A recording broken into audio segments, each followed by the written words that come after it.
Assalamualaikum warahmatullahi wabarakatuh. Perkenalkan, kami dari kelompok 1 ingin mempresentasikan hasil kerja kelompok kami yang berjudul tentang algoritma editri. Di sini kami yang beranggota ada 11 orang dengan saya sendiri Muhammad Angga Fernanda, Nanang Afarizi, Muhammad Rida, Muhammad Arif Mabrur, Rizky Agustio, Didi Sukhairigea, Salman Arfadisi, Muhammad M. Latif Rahman, Aditya Wahyu Ardana, Syed Algiyat, dan Mbian Hidayah.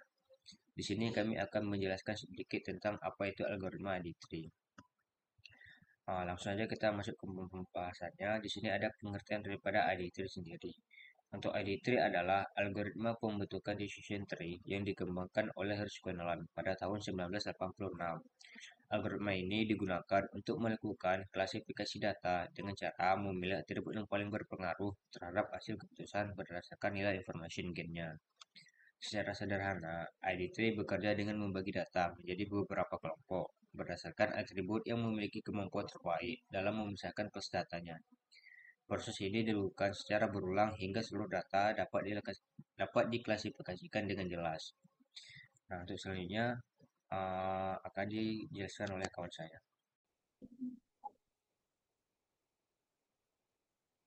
Baik, Assalamualaikum warahmatullahi wabarakatuh. Saya Muhammad bin Hidayah dengan NIM 230007 ingin menjelaskan terkait dengan konsep dasar algoritma ID3 adalah bagaimana cara kita membangun decision tree atau pohon keputusan dengan cara memilih atribut yang paling baik dalam membedakan atau memisahkan data ke dalam kelas-kelas tertentu. Pemilihan atribut terbaik dilakukan menggunakan informasi guide atau information guide, yaitu ukuran menentukan seberapa besar suatu atribut mampu mengurangi ketidakpastian data. Nah, pada awal proses, seluruh data dianggap sebagai salah satu atau satu kelompok besar yang masih memiliki tingkat ketidakpastian tertentu. Kemudian, algoritma ini mulai menghitung ketidakpastian itu, tingkat ketidakpastian tersebut. Setelah itu, setiap atribut dihitung nilai information gain-nya untuk mengetahui atribut mana yang paling efektif dalam memisahkan data. Nah, selanjutnya, bagaimana cara kerja ID3 atau algoritma ID3 Interactive Spectrometer Tree? Bekerja dengan membangun pohon keputusan decision tree dari data yang tersedia. Nah, tujuannya apa? Tujuannya adalah mencari atribut yang paling baik dan paling berpengaruh terhadap hasil keputusan menggunakan information guide. Langkah-langkahnya itu adalah yang pertama itu kita menghitung entropi seluruh data, menghitung information gain setiap atribut, memilih atribut dengan gain terbesar, membagi data berdasarkan root, mengulangi proses pada setiap cabang, dan membentuk pohon keputusan. Baik, untuk selanjutnya akan dijelaskan kembali dan dilanjutkan oleh rekan saya. Baik, Assalamualaikum warahmatullahi wabarakatuh. Di sini saya akan melanjutkan materi dari teman-teman saya. Sebelum itu, perkenalkan nama saya Muhammad Latif Rahman dengan NIM 230170008. Baik, biar kebayang gimana cara kerjanya algoritma ID3 ini, kita langsung masuk ke contoh studi kasusnya. Di sini kita pakai contoh studi kasusnya yaitu kasus persetujuan kredit di sebuah bank. Jadi maksudnya gimana sih? Jadi pihak bank pengen tahu nih, kira-kira nasabah yang ngajuin kredit itu bakalan disetujui atau ditolak. Nah, keputusan itu diambil berdasarkan kriteria atau atribut, yaitu yang pertama ada usia, dan yang kedua ada pendapatan, yang ketiga ada riwayat kredit, dan keempat ada status pekerjaan. Bisa kita lihat di tabel sebelah kanan ini, yaitu usia, yaitu dengan usia ada 3 data, yaitu dengan muda, parubaya, dan tua. Dan juga pendapatan ada 3 data, yaitu rendah, sedang, dan tinggi. Dan juga riwayat kredit ada 2 data, buruk dan baik. Dan juga status pekerjaan tidak tetap, tetap. Itu juga dengan keputusan yaitu ditolak dan disetujui. Nah, lewat algoritma ID3 ini nanti kita bakal cari tahu atribut mana sih yang paling ngaruh atau paling kuat buat tentuin keputusan akhir kredit tersebut. Nah, buat nyari tahu atribut mana yang paling berpengaruh tadi di algoritma ID3 ini, itu ada dua konsep. Yang pertama yaitu entropi dan yang kedua information gain. Pertama-tama kita bahas dulu entropi. Biasanya entropi ini dipakai buat mengukur tingkat ketidakpastian atau seberapa acak suatu data. Rumusnya bisa teman-teman lihat di layar ini, di kotak hitam ini, yaitu dengan entropi dari himpunan data S sama dengan minus dari total data penyebelahan PI dikali log 2/2 dari PI. Sebenarnya gini, kita hitung dulu berapa peluang nasabah yang disetujui dan berapa yang ditolak. Terus kita masukin ke rumus yang tadi. Pokoknya makin gede nilai entropinya, berarti datanya makin acak dan bikin makin kacau buat ngambil keputusan. Setelah kita dapat nilai entropinya, baru bisa kita nyari information gain-nya. Konsep kedua ini fungsinya buat nentuin atribut mana yang paling bagus buat kita jadiin sebagai data atau berbentuk pohon keputusan. Kita biasanya disebut constituent tree. Rumusnya kayak gini, seperti pada kotak hitam ini, yaitu dengan gain dari himpunan data S terhadap atribut A sama dengan entropi total X dikurangi total penjumlahan dari data subset S dibagi jumlah seluruh data lalu dikalikan dengan entropi dari subset F tersebut. Utamanya ada di paling bawah ini, yaitu semakin besar nilai gainnya maka semakin bagus atribut tersebut buat kita jadikan not atau cabang utama di pohon keputusan kita nanti. Jadi tujuan kita di sini adalah dari nilai gain yang paling gede. Sekian dari saya. Assalamualaikum warahmatullahi wabarakatuh. Assalamualaikum warahmatullahi wabarakatuh. Perkenalkan, nama saya Renal Alfarzi dengan NIM 23017042. Baiklah, di sini saya akan melanjutkan penjelasan dari teman saya sebelumnya, yang dimana teman saya sebelumnya sudah menjelaskan tentang dataset, rumus entropi, dan juga rumus gain.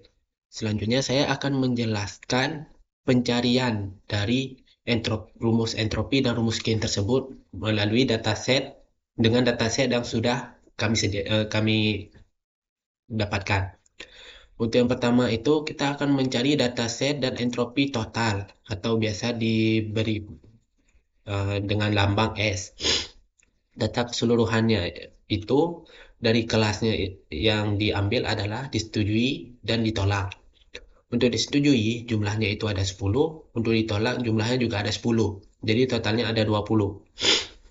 Kemudian kita masukkan ke rumus entropi yang dimana sudah dijelaskan oleh teman saya sebelumnya. Jadi kita akan memasukkan jumlah ini ke dalam rumus yang menjadi minus 10/20 log 2 10/20. Untuk bagian ini itu adalah kelas disetujui karena jumlahnya ada 10, kemudian totalnya ada 20. Jadi jumlah dibagi dengan total log 2 jumlah per total juga. Kemudian dikurangi 10/20 log 10/20. Untuk bagian ini itu adalah kelas ditolak. Karena jumlahnya sama, jadi rumusnya pada bagian ini sama. Dari hasil ini, yaitu hasil total dari pencarian ini ialah 1. Dan 1 ini adalah maksimum dataset seimbang. Karena dia sama. Disetujuinya ada 10, ditolaknya ada 10. Jadi datasetnya itu seimbang. Kemudian setelah kita mendapatkan entropi total, kita akan mencari entropi setiap atribut dari dataset. Untuk yang pertama itu adalah atribut usia. Di mana di sini ada 3 kelas, yaitu kelas muda, kelas parubaya, dan kelas tua. Untuk kelas muda yang disetujui itu ada 3, ditolaknya ada 4, jadi totalnya ada 7. Kemudian kita lakukan pencarian dengan rumus yang sama. Minus 3/7 log 2 3/7 karena yang disetujui 3 dan totalnya ada 7. Kemudian dikurangi 4/7 log 4/7.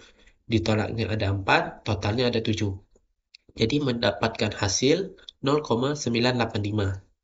Jadi untuk kelas muda hasilnya itu 0,985.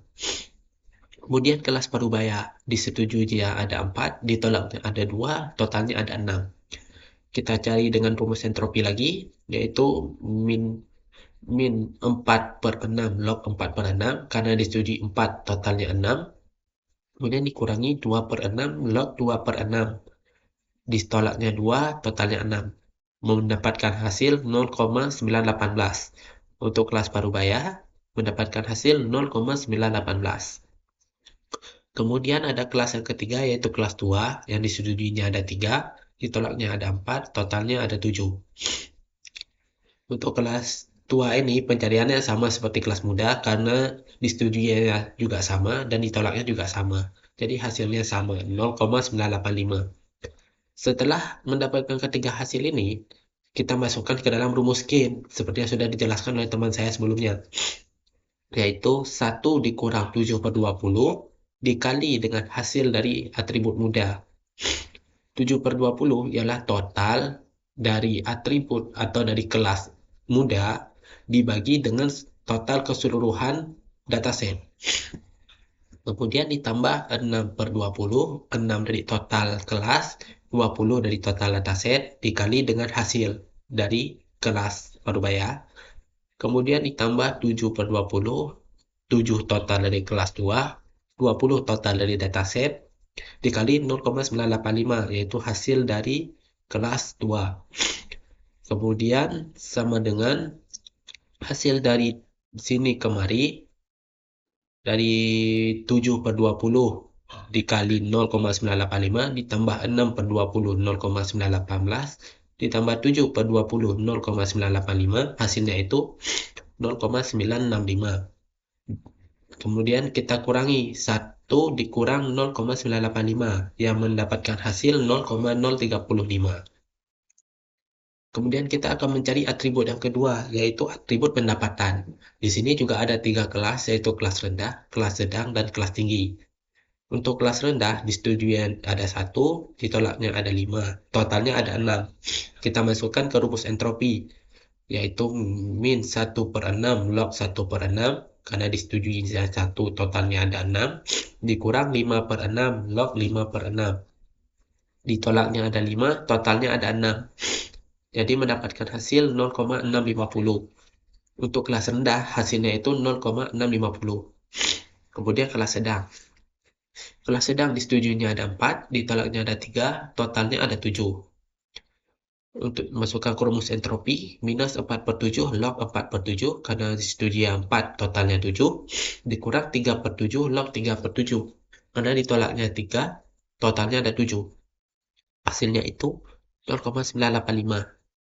Jadi hasil dari kelas sedang yaitu 0,985. Kemudian ada kelas tinggi, kan disetujuinya ada 5, ditolaknya ada 2, totalnya ada 7. Masukkan ke rumus entropi juga, 5 per 7 log 2 5 per 7, disetujui 5 ditolak 7, dikurang 2 per 7 log 2 per 7, ditolaknya 2, totalnya ada 7. Hasilnya itu 0,863. Jadi kelas tinggi hasilnya itu 0,863. Terus dimasukkan ke dalam rumus Gain seperti sebelumnya, yaitu 1 dikurang 6 per 20 total kelas rendah dibagi dengan total dataset dikali dengan hasil kelas rendah, yaitu 0,650, ditambah 7 per 20 dikali 0,985. Kemudian ditambah 7 per 20 dikali 0,863, sama dengan 1 dikurang 0,842, yaitu hasil dari pencarian ini yang mendapatkan hasil akhir 0,158. Baiklah, sekian penjelasan dari saya. Untuk penjelasan atribut berikutnya akan dilanjutkan oleh teman saya. Terima kasih. Oke, saya akan menjelaskan bagian pencarian entropi dan gains dari atribut kredit, di mana atribut kredit ini memiliki dua kelas. Yang pertama ada kelas buruk dan kelas baik. Di kelas buruk, ada disetujui dan ditolak. Disetujui ada 0 data dan ditolak ada 8 data. Sedangkan di kelas baik disetujuinya ada 10 dan ditolak ada 2. Total data dari kelas baik ada 12. Setelah kita mendapatkan total dari masing-masing kelas, selanjutnya kita akan masukkan ke dalam rumus entropi. Untuk kelas buruk, rumusnya min 0 per 8 log 0 per 8 dikurang 8 per 8 log 2, 8 per 8 sama dengan 0. Karena hasilnya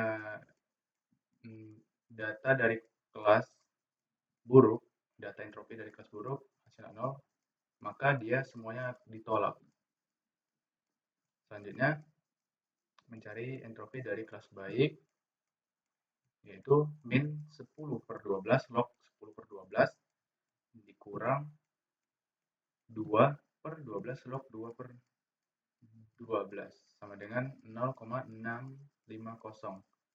Setelah kita mendapatkan nilai entropi dari masing-masing kelas, selanjutnya kita akan mencari gain dari atribut kredit dengan rumus gain S kredit sama dengan 1 dikurang 8 per 20 kali 0 ditambah 12 per 20 dikali 0,650 sama dengan 1 dikurang 0,390, maka mendapatkan hasil 0,610. Nah, selanjutnya di sini akan mencari entropi dan gain dari atribut status pekerjaan, di mana atribut status pekerjaan ini memiliki dua kelas. Yang pertama, kelas tetap dan kelas tidak tetap. Untuk kelas tetap, ada data yang disetujui ada 8 dan data yang ditolak ada 2. Sedangkan di kelas tidak tetap, data yang disetujui ada 2 dan data yang ditolak ada 8. Setelah mendapatkan total dari kelas tetap dan tidak tetap, maka masukkan ke dalam rumus entropi, di mana untuk kelas tetap entropi sama dengan min 8 per 10 log 2 8 per 10 dikurang 2 per 10 log 2 2 per 10 sama dengan 0,881. Selanjutnya untuk entropi tidak tetap, entropi sama dengan min 2 per 10 log 2 2 per 10 dikurang 8 per 10 log 2 8 per 10 sama dengan 0,881. Setelah mendapatkan nilai entropi dari masing-masing kelas, selanjutnya kita mencari gain dari atribut status pekerjaannya. Dengan rumus gain S status pekerjaan sama dengan 1 dikurang 10 per 20 dikali 0,881 ditambah 10 per 20 0,881 sama dengan 1 dikurang 0,881, maka mendapatkan hasil 0,119. Nah, selanjutnya akan kita rangkum atau kita bandingkan hasil dari masing-masing atribut. Selanjutnya kita akan membandingkan informasi gain dari masing-masing atribut, di mana untuk atribut kredit itu informasi gainnya 0,810. Atribut pendapatan ada 0,158, atribut status pekerjaan 0,119 dan atribut usia 0,035. Nah, dari hasil informasi gain dari masing-masing atribut dapat kita tentukan root node-nya atau atribut terbaik, yaitu atribut terbaik ada di atribut kredit dengan informasi gain 0,610. Nah, selanjutnya akan dijelaskan oleh teman saya. Assalamualaikum warahmatullahi wabarakatuh. Perkenalkan, nama saya Aditya Wayordana dengan NIM 2301700072. Jadi pada kali ini saya akan menjelaskan materi yang dimana sebelumnya telah dijelaskan oleh rekan saya. Jadi yang akan saya jelaskan di sini merupakan cara menentukan root node. Dari hasil pencarian di atas, terdapat data berupa atribut dan information gain. Untuk atribut sendiri terdiri dari usia, pendapatan, riwayat kredit, dan status pekerjaan. Untuk usia, information gain yang didapat merupakan 0,035. Untuk pendapatan merupakan 0,158 dan riwayat kredit 0,610. Selanjutnya ada status pekerjaan 0,119. Jadi dari data tersebut dapat disimpulkan bahwa gain terbesar merupakan 0,610, yang dimana rootnya sama dengan riwayat kredit.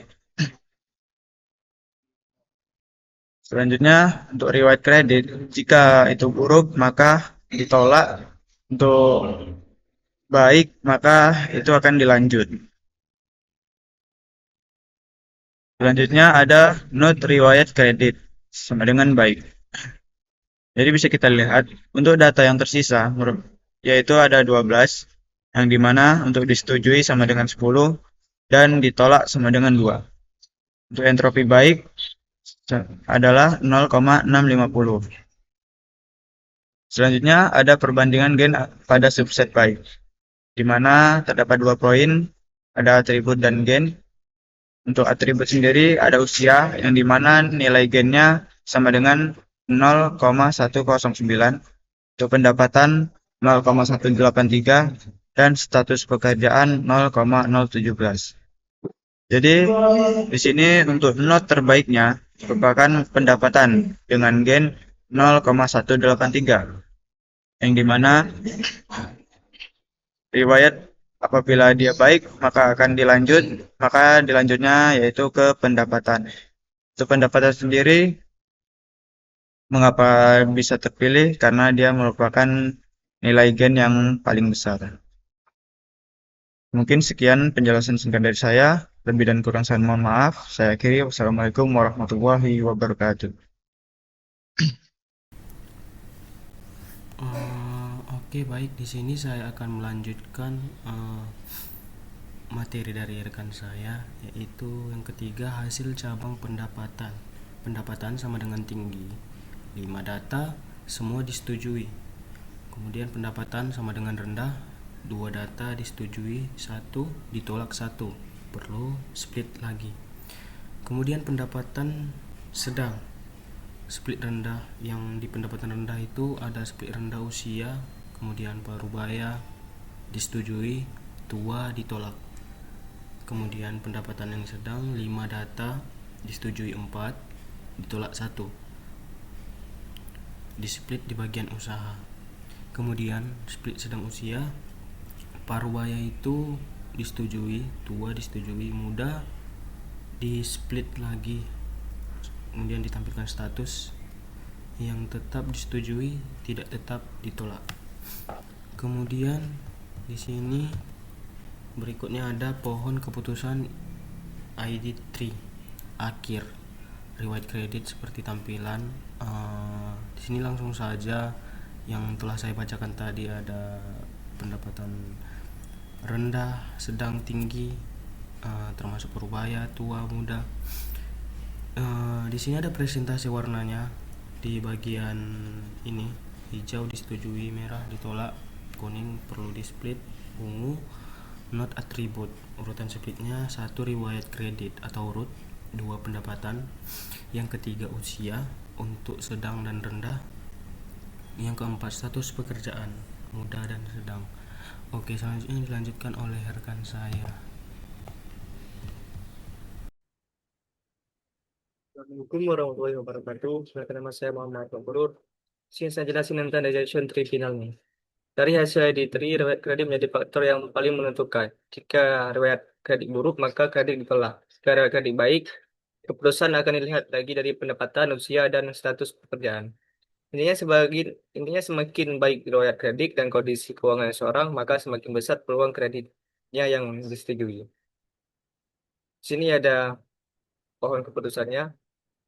Pertama di sini ada kondisi di riwayat kredit. Riwayat kredit ini ada 2 kondisi, yaitu baik sama buruk. Jika baik, pendapatan ada 3, yaitu tinggi, sedang, sama rendah. Jika pendapatannya sedang, dilihat dari usia. Jika pendapatannya sedang disetujui. Jika usianya parubaya, muda dan tua, untuk yang muda dilihat dari status pupilanya. Jika tetap ditolak, jika tidak tetap disetujui. Nah kan di usianya sedang langsung disetujui, untuk tua ditolak. Selanjutnya ada rendah, untuk rendah dilihat dari status bekerjanya. Untuk yang buruk langsung ditolak. Karena untuk yang tua ini kenapa ditolak? Karena kondisi riwayat kreditnya buruk. Selanjutnya ada kelebihan dan kekurangannya. Pertama untuk kelebihan, yang pertama di sini mudah dipahami. Hasilnya berupa poin keputusan yang sederhana dan mudah dibaca. Selanjutnya mudah diimplementasikan. Algoritma ID3 memiliki proses yang relatif sederhana dibanding beberapa algoritma lainnya. Selanjutnya ada proses klasifikasi cepat. Setelah pohon terbentuk, data baru dapat diklasifikasikan dengan cepat. Selanjutnya membantu pengambilan keputusan. Hasil dapat diubah menjadi aturan atau rule yang mudah digunakan. Untuk kekurangannya, yang pertama di sini ada rentan overfitting. Pohon yang terbentuk bisa terlalu detail sehingga kurang baik digunakan pada data baru. Yang kedua, kurang cocok untuk data kontinu. ID3 lebih cocok untuk data kategorikan, sehingga data angka biasanya perlu diubah terlebih dahulu. Yang ketiga, ada sensitif terhadap perubahan data. Jika perubahan kecil pada dataset dapat menghasilkan poin keputusan yang berbeda. Yang keempat, tidak menangani data yang hilang dengan baik. Jika terdapat banyak data yang kosong atau missing value, hasil klasifikasi bisa kurang akurat. Sekian dari saya. Assalamualaikum warahmatullahi wabarakatuh. Assalamualaikum warahmatullahi wabarakatuh. Kenalkan, nama saya Salman Farisi dengan NIM 230700. Saya akan menunjukkan sini saya. Di sini kesimpulan dari konsep dasar algoritma ID3 ini adalah membangun pohon keputusan atau decision tree dengan memiliki atribut yang memiliki atau yang store bawah telah dibentuk. Assalamualaikum warahmatullahi wabarakatuh. Mungkin nama saya Salman Farisi dengan NIM 2011000. Jadi sini saya akan melanjutkan instansi dari kawan saya. Di sini ada kesimpulan dari algoritma ID3 ini adalah membangun pohon keputusan atau decision tree dengan memilih atribut yang memiliki information gain tertinggi pada setiap langkahnya. Pada proses ini dilakukan secara berulang untuk mengurangi ketidakpastian data sehingga diperoleh aturan keputusan yang dapat digunakan untuk mengklarifikasikan data baru dengan mudah dan akurat. Oke, sekian presentasi dari kami. Ada yang mengenai. Assalamualaikum warahmatullahi wabarakatuh.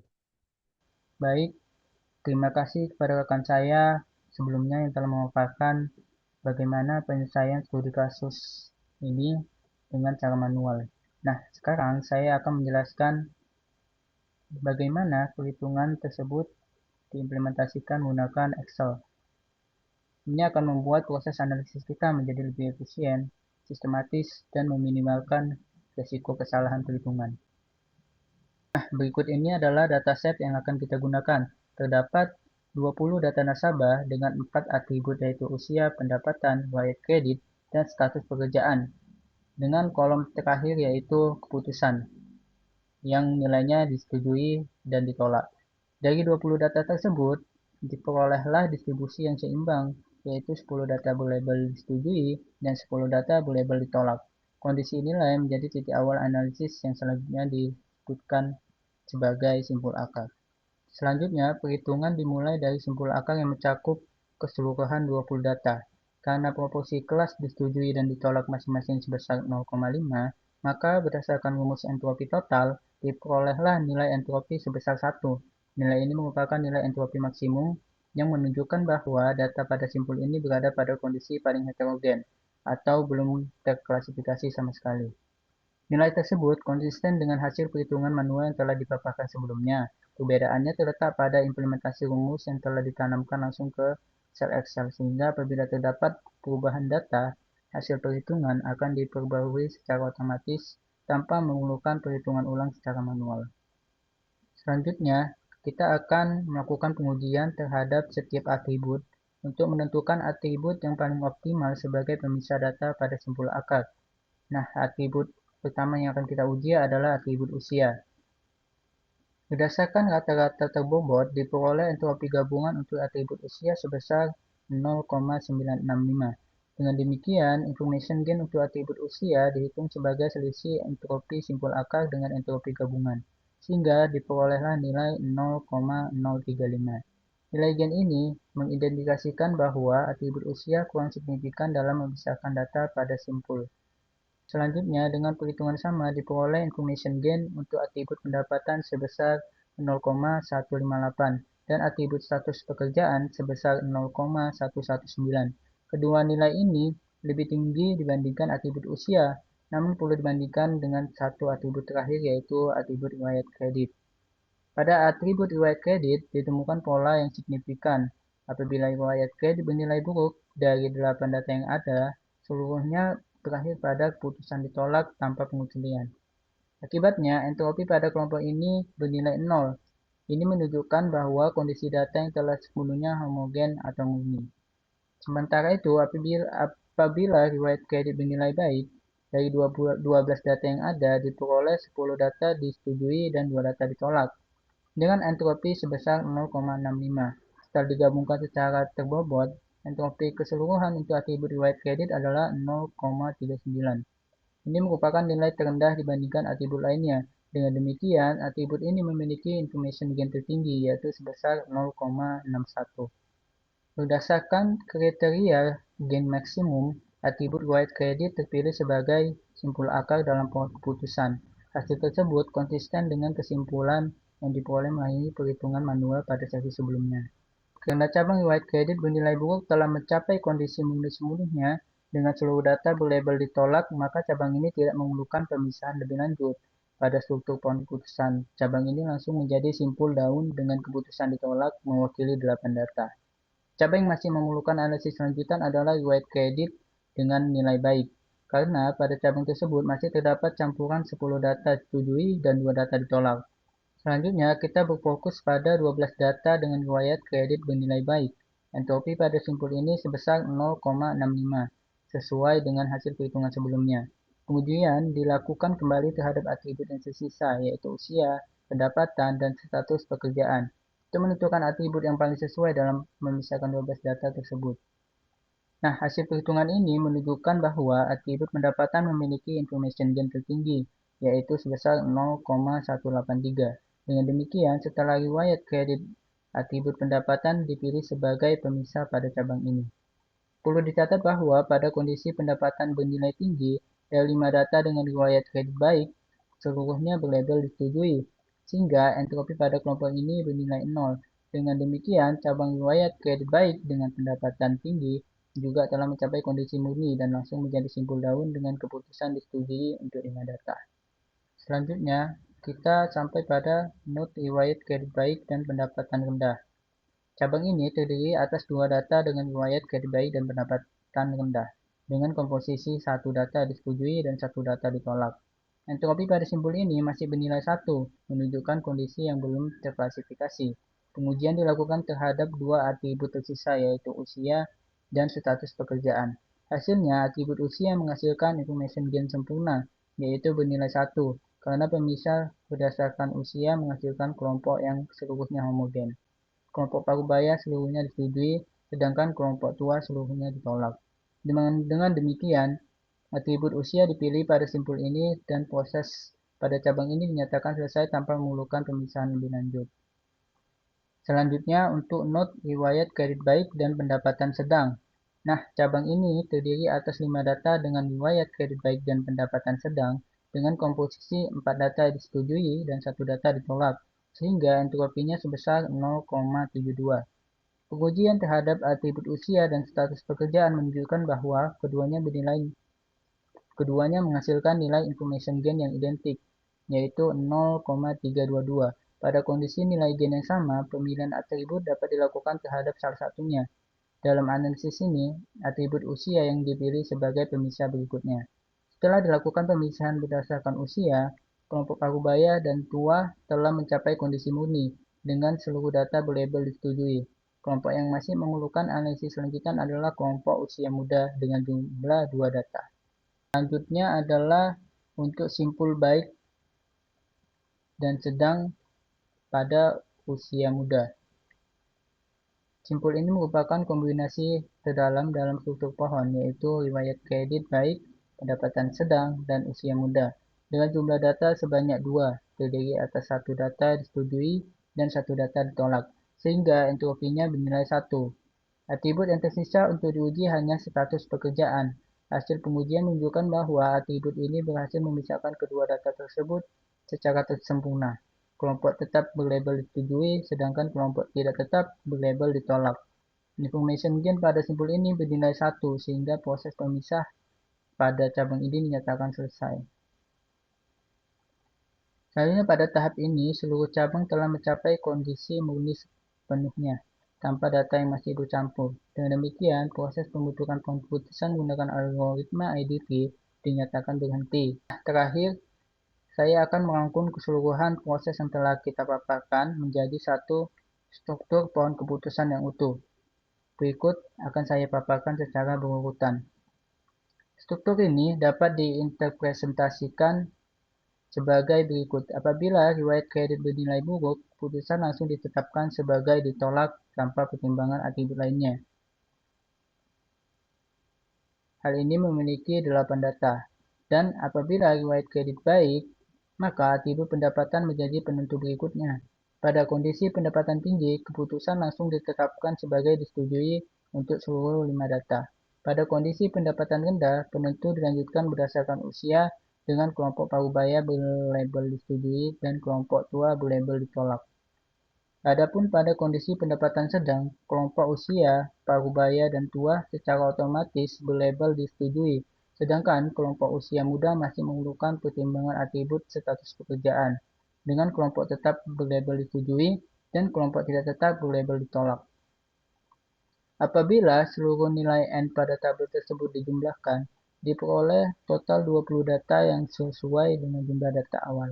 Hal ini membuktikan bahwa struktur pohon keputusan yang terbentuk telah mencakup keseluruhan data tanpa kekurangan.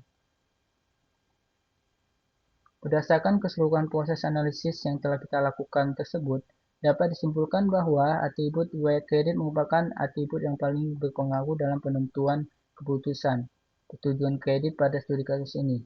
Karena atribut tersebut senantiasa terpilih pada tahap awal dengan nilai information gain tertinggi. Atribut pendapatan dan usia menempati posisi berikutnya, sedangkan atribut status pekerjaan hanya berpengaruh pada satu kondisi khusus dengan jumlah data yang sangat terbatas.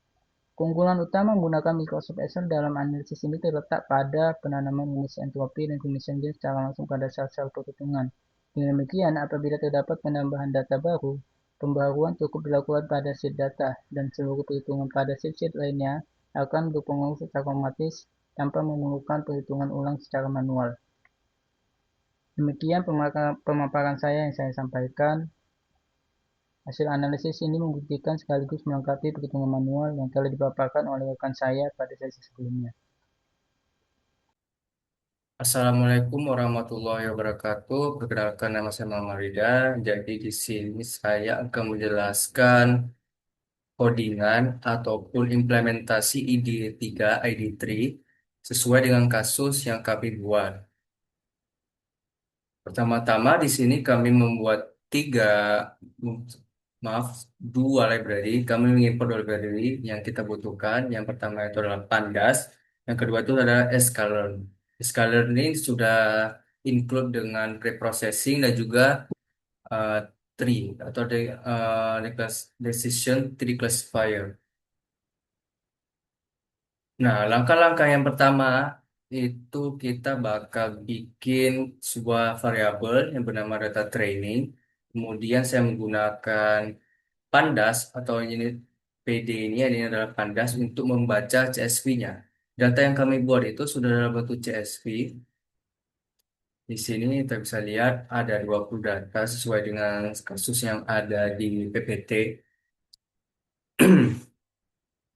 Kami Pertama-tama kita baca dulu dengan Pandas untuk data CSV-nya dan kalau kita print keluar hasilnya. Nah, kemudian kita harus pre-processing terlebih dahulu karena data yang kami buat itu kan dalam bentuk kategorikal seperti rendah, sedang, tinggi untuk kolom pendapatan ini, terus di kolom usia ada muda, berbaya, dan tua. Kita harus ubah dulu jadi numerik agar model itu dapat membacanya. Nah, di sini kita bikin perulangan di setiap kolom yang ada di data training ataupun ini kolom kolom usia pendapatan web kredit ini kita ambil, terus kita bikin dia menjadi menjadi dynamic menggunakan label encoder.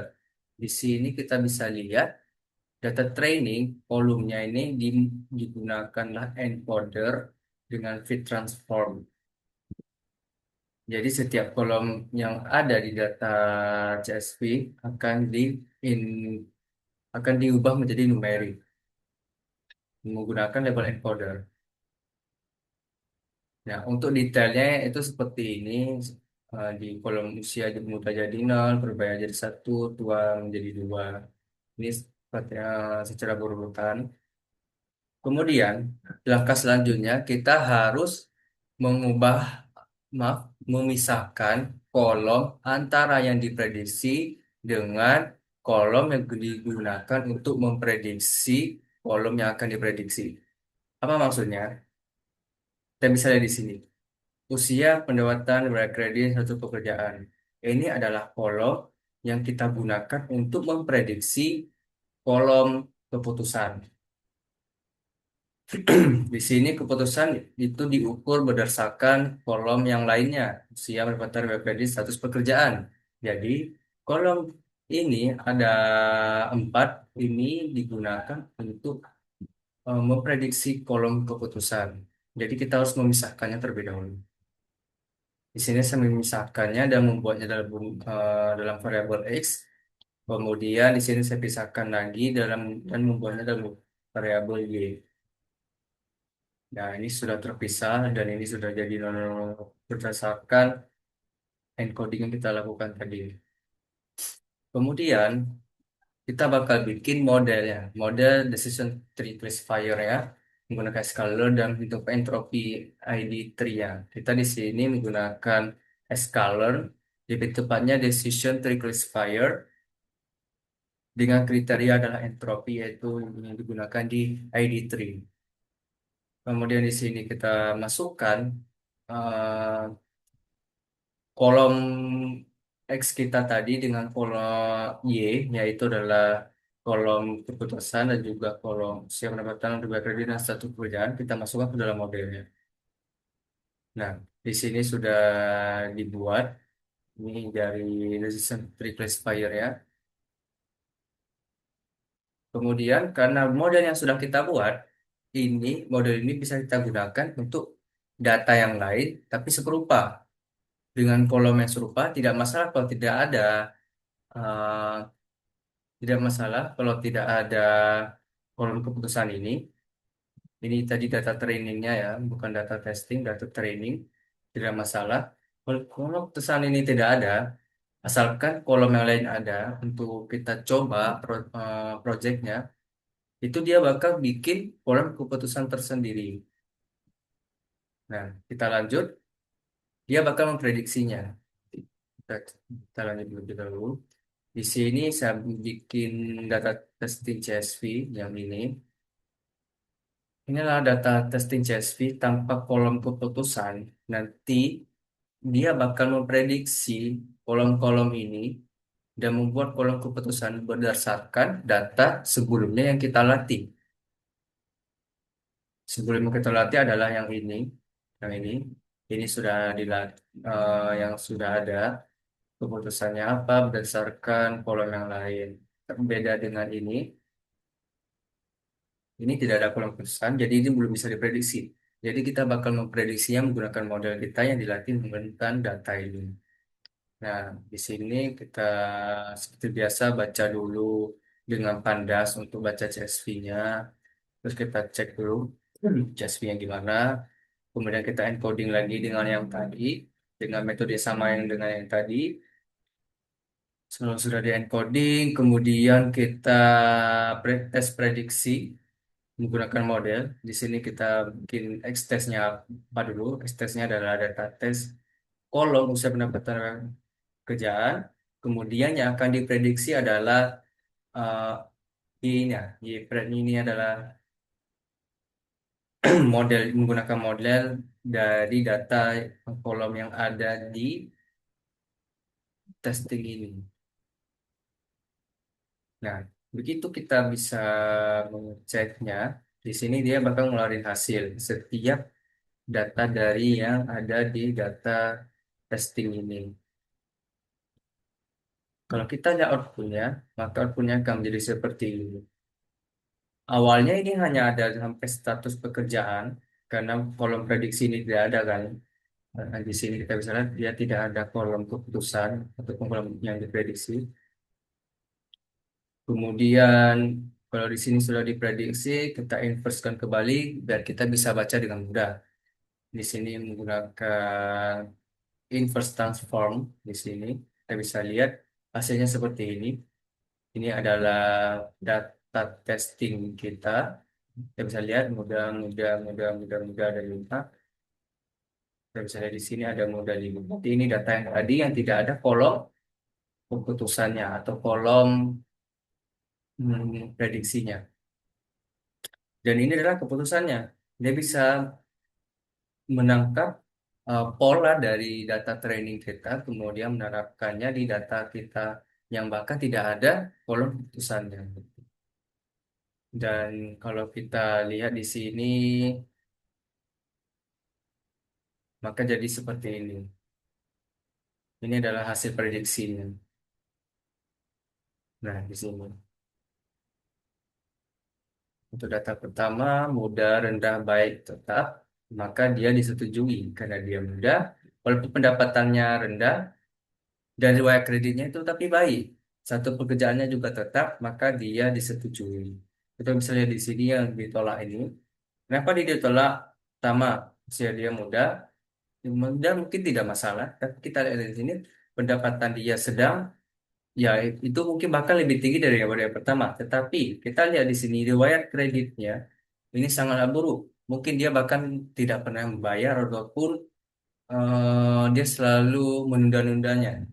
Dan kita bisa lihat di sini status pekerjaannya itu bahkan tidak tetap. Jadi penghasilan dia yang sedang ini mungkin itu bahkan tidak menentu. Makanya dia ditolak seperti itu.